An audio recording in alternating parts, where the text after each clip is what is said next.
Soy Gustavo Gordillo, soy economista, fui subsecretario de Agricultura y subsecretario de Reforma Agraria y luego fui director regional de la FAO para América Latina y el Caribe. Primero, ¿qué quiere decir la crisis alimentaria? Quiere decir básicamente que los precios de los alimentos están aumentando de una manera errática, ¿no? En algún momento aumentan mucho y en otro momento van para abajo. ¿Y qué tiene que ver esto con el cambio climático? Pues tiene que ver mucho porque tienes por un lado que de pronto se están dando situaciones en donde tienes sequías muy prolongadas y situaciones donde tienes también inundaciones muy prolongadas. Entonces, imagínate que de pronto tienes tres graneros del mundo que son muy importantes: Australia por un lado, Ucrania por el otro lado y Rusia por el otro lado. Y de pronto, y eso es lo que ocurrió en 2009, en dos de esos tres lugares tienes una sequía terrible.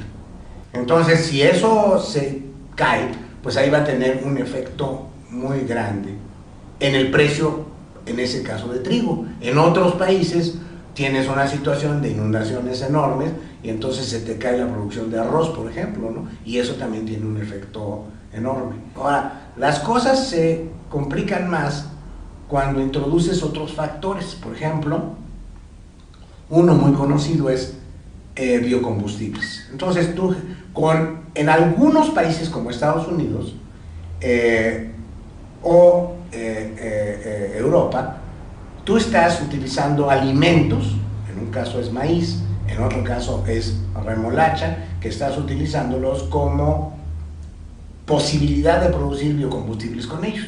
El caso de Europa y de Estados Unidos es muy complicado porque para que utilicen el maíz para que biocombustibles, les han creado un incentivo perverso, yo diría, en términos de subsidios. O sea, le están dando una cantidad muy importante de subsidios a las compañías y a los grandes agricultores para que utilicen su maíz o su remolacha en biocombustibles. Y eso pues te genera un problema grave de que ahí sí estás reduciendo una parte importante de lo que pueden ser alimentos. Entonces ahí tienes ese problema. Es un hecho que el cambio climático está aquí, ¿no?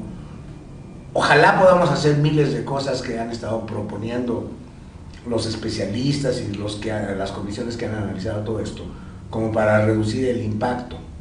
Pero es cierto que en los próximos años ese impacto va a estar y va a estar ahí. Entonces tienes que pensar, bueno, ¿qué hago frente a esto del cambio climático? Y ese es donde yo creo que es el gran cambio de los sistemas agrícolas. Los sistemas alimentarios del futuro van a ser sistemas que sean muy resilientes, ¿no? Es decir, que sean capaces de asumir shocks desde fuera, e internalizarlos y no desarticularse. Entonces te tienes que ir mucho más a una agricultura que dependa de pequeños productores, que sea muy local, que tenga mucha variabilidad para que si te afecta por un lado, en una parte no te afecte por otra. Tienes que poner un énfasis muy grande en autosuficiencia alimentaria a nivel local, ¿no?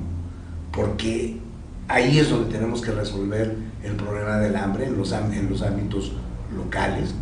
Y tienes que tener un grado también importante de reservas alimentarias. El medio ambiente no tiene que ser enemigo de la producción de alimentos. Puede haber compatibilidad, pero sí tienes que cambiar las formas en que produces alimentos. Todo el punto es, ¿qué tanto quieres tú, precisamente hablando de adaptación, qué tanto quieres tú reducir los riesgos?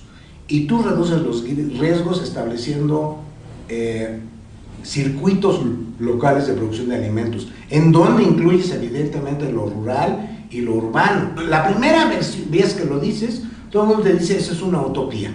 ¿Pero por qué es una utopía? Porque todo el mundo está pensando en que lo que tiene son supermercados, hipermercados, eso es lo que... Bueno, afortunadamente todavía subsisten los mercados sobre ruedas, todavía subsiste la producción digamos, la venta directa de productores a la gente, porque son aspectos que te permiten compensar y articular bien. Si todo depende solamente de los grandes conjuntos de producción de alimentos, de distribución de alimentos, pues te vuelves extraordinariamente vulnerable. En los países súper hipercapitalistas, digo, estoy pensando en Estados Unidos, estoy pensando en Europa, hay muchos mecanismos alternativos totalmente. Los mercados de la gente donde van los productores a vender sus productos frescos han crecido de una manera impresionante en Estados Unidos y en Europa. Entonces sí puedes estar pensando mucho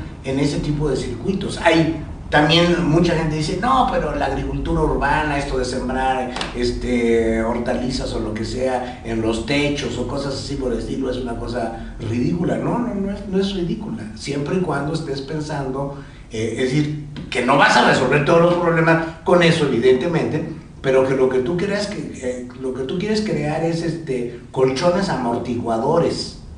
Para mí eso es adaptación al fin de cuentas, crear sistemas que sean resilientes a grandes crisis, y eso no lo vas a hacer más que viéndote a lo local, articulando lo local con lo regional y con lo global, obviamente, ¿no?